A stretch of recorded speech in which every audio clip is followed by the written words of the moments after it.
네, 여러분 안녕하십니까. 계속해서 뉴스투데이 제주입니다. 국토교통부가 제주 제2공항 전략 환경 영향평가 보완 가능성에 대한 검토 용역 결과를 아직까지 공개하지 않고 있는데요.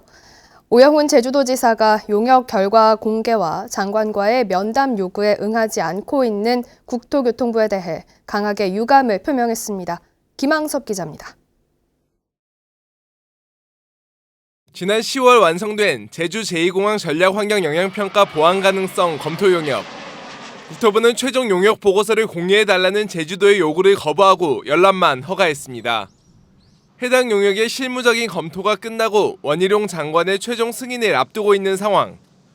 오영훈 제주도지사는 2024년 신규 국비사업 발굴 보고회 자리에서 용역 결과 공개를 미루고 면담 요구에도 답하지 않고 있는 국토부를 향해 작정한 듯 강한 발언을 쏟아냈습니다. 용역 결과를 더 이상 미루지 말고 조속히 공개하고 원희룡 국토교통부 장관도 면담 요청에 응해야 한다면서 계속해서 미루고만 있는 국토부 측에 매우 유감이라고 밝혔습니다.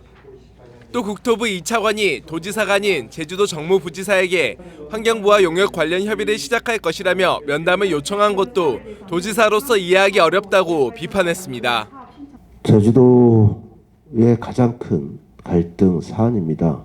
철저하게 공개해야 하고 그 과정에서 도민들이 납득할 수 있도록 해야 한다고 저는 생각을 합니다. 원희룡 장관은 제주도의 면담 요구에 대해 면담을 위한 면담은 의미가 없다고 발언한 것으로 전해지면서 제2공항 사안을 의도적으로 외면하고 있다는 비판이 나오고 있습니다.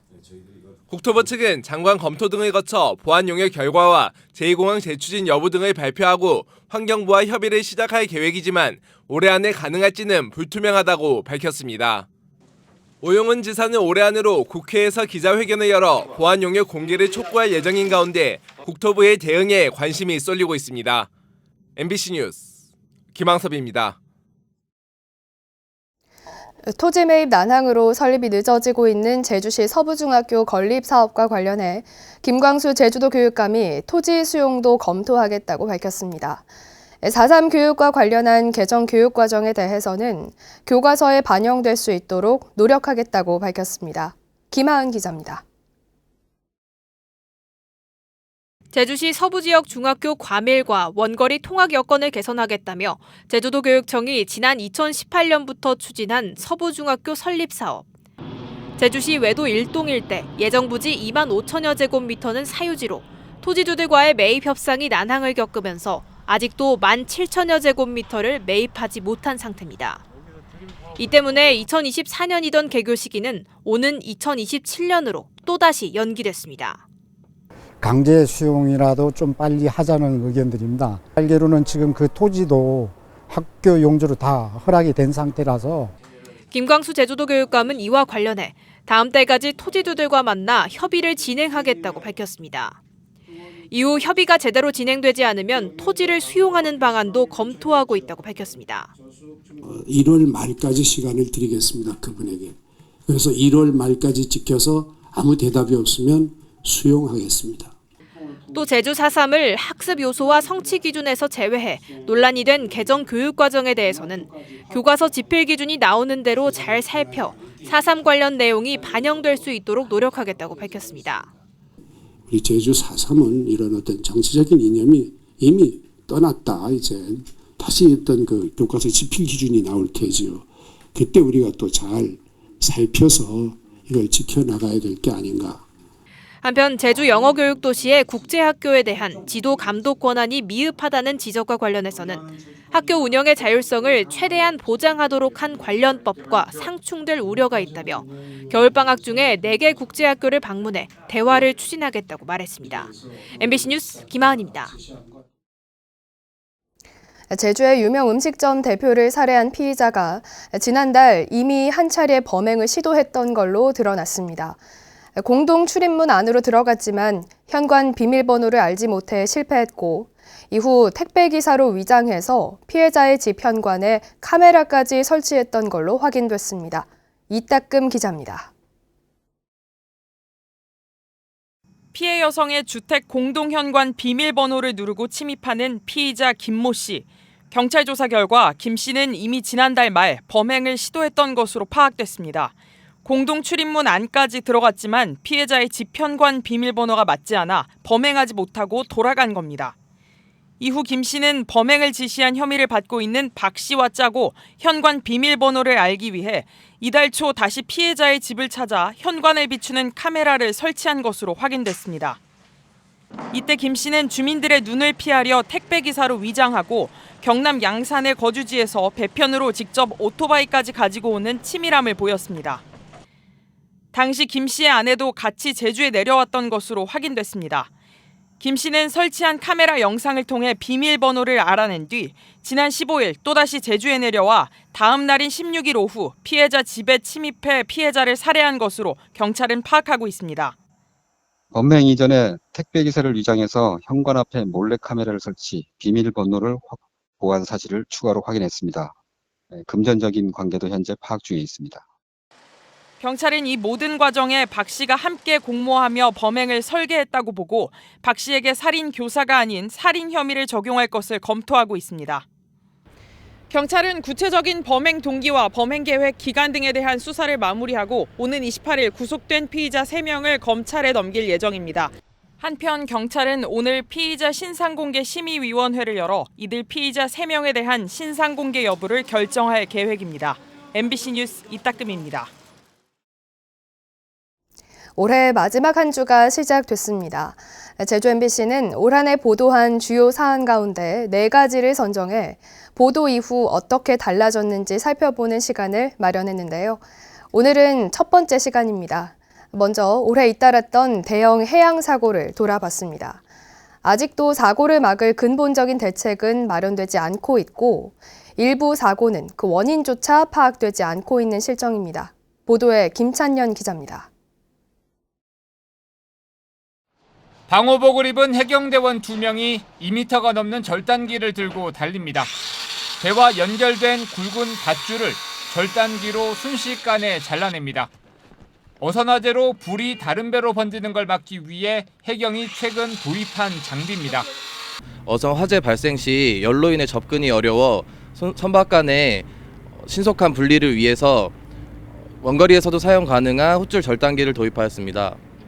지난 7월 성산항에서 발생한 어선 화재는 함께 묶여있던 어선으로 번지면서 26억 원의 재산 피해를 냈습니다. 사흘 뒤 한림항에서 발생한 어선 화재 역시 근처의 다른 어선들로 옮겨 붙으면서 11억 원의 재산 피해로 이어졌습니다. 이에 따라 해경은 화재 현장을 실시간으로 모니터링할 수 있는 시스템을 구축했고 제주도도 소화기 보관함 139개와 소화전 10개를 보강했습니다. 하지만 좁은 항구에 어선을 겹겹이 세우는 선석 부족 문제는 막대한 예산 등으로 뚜렷한 대책을 찾지 못하고 있습니다. 비좁다 보니까 어선들이 이제 항포구 내에서는 이제 불가피하게 병렬식으로 이제 정박들이 될 수밖에 없는데 중장기적인 계획을 세워서 거기에 따른 예산 투입 부분이라든가 이런 부분들이 병행해서 이제 이루어져야. 지난 10월 마라도 앞바다에서 발생한 어선 전복 사고는 2달이 지나도 원인조차 찾지 못했습니다. 전복된 지 13시간 뒤에야 발견되는 바람에 선박의 CCTV가 장시간 물에 잠겨 복원이 어렵기 때문입니다. 3D 스캔 검사 결과는 충돌과 연관 지을 만한 특이 흔적은 식별되지 않는다. 다른 선박에 의한 충돌 사고나 이런 거는 지금 없는 걸로 판단되고 있습니다. 한편 수협은 전복 사고를 계기로 풍랑특보가 내려진 구역에서 어선 연락이 두절되면 자동으로 식별하는 시스템을 도입하는 등 개선책을 마련 중이라고 밝혔습니다. MBC 뉴스 김찬년입니다.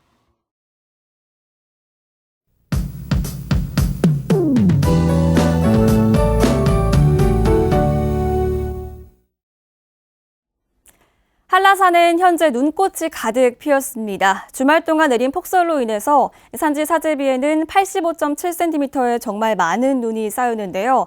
어제 제설 작업을 모두 마치고 돈내꽃 탐방로를 제외한 대부분 탐방로가 개방됐습니다.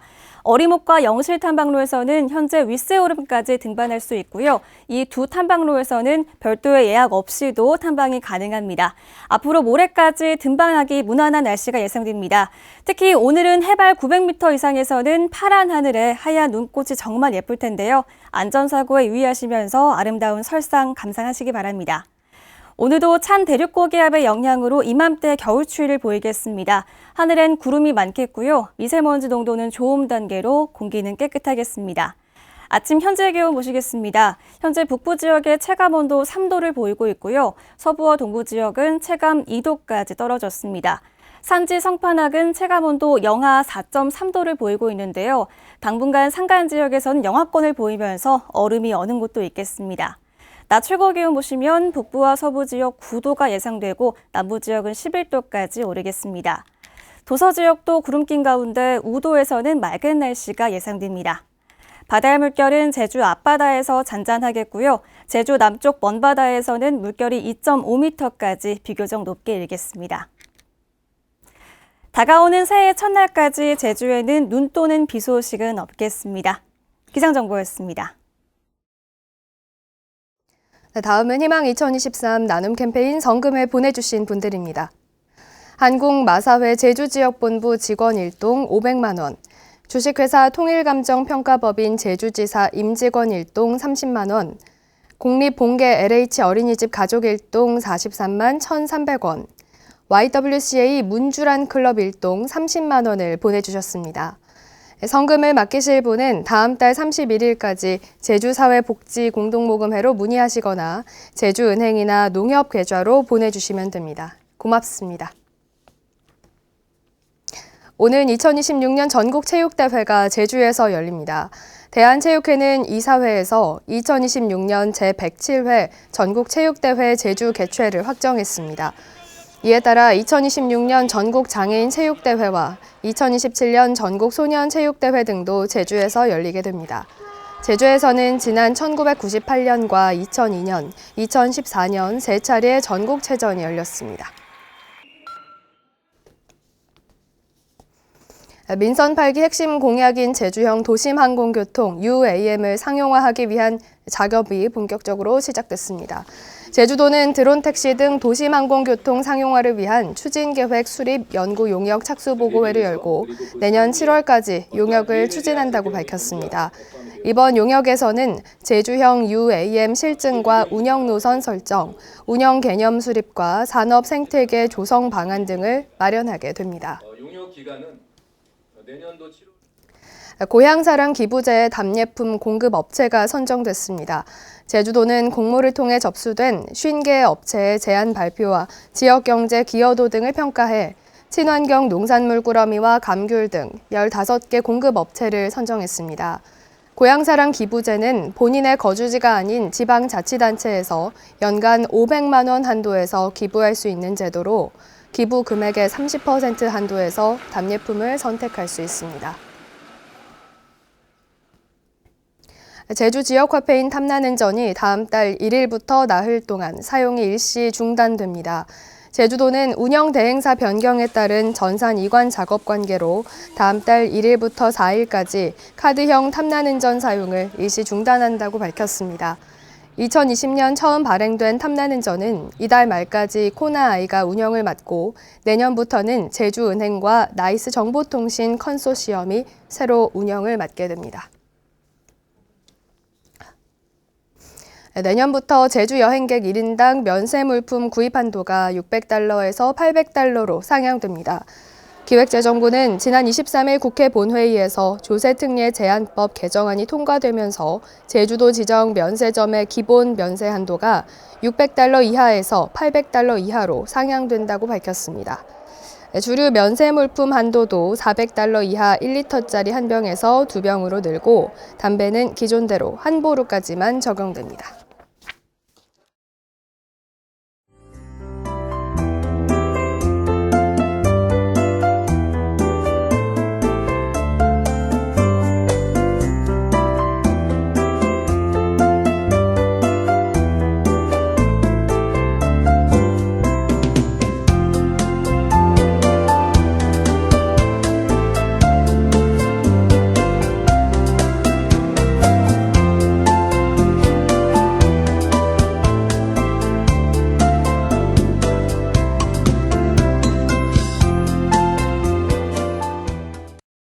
화요일 아침 뉴스투데이 제주를 마칩니다. 고맙습니다.